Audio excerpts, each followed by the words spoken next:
Қайырлы күн достар, бүгін мен сіздермен үй жағдайында 5 минутта вирусқа қарсы лимонадтың жасалу рецептісімен бөлісетін боламын. Менімен бірге соңына дейін болып, жаңа көрермен болсаңыз арнама тіркеліп, лайк басып пікір жазуды ұмытпаңыз. Лимонад үшін бізге жуылған 2 апельсин, 1 лимон қажет болады.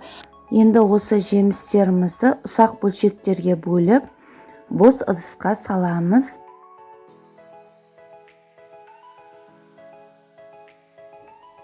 Жемістерімізді ұсақ бөлшектерге бөліп алғаннан кейін ет тартқыштан өткізетін боламыз.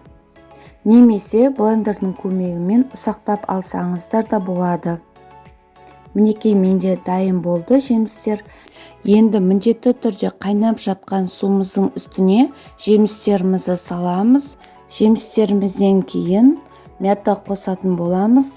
Мен ұсақталған, кептірілген мята пайдаландым. Сіздер свежий, яғни балғын мята пайдалансаңыз болады.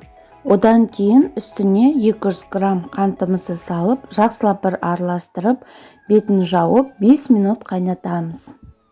Жасалуы оп-оңай, вирусқа қарсы, құрамы нағыз табиғи С витаминіне бай лимонадымыз қайнай бастады.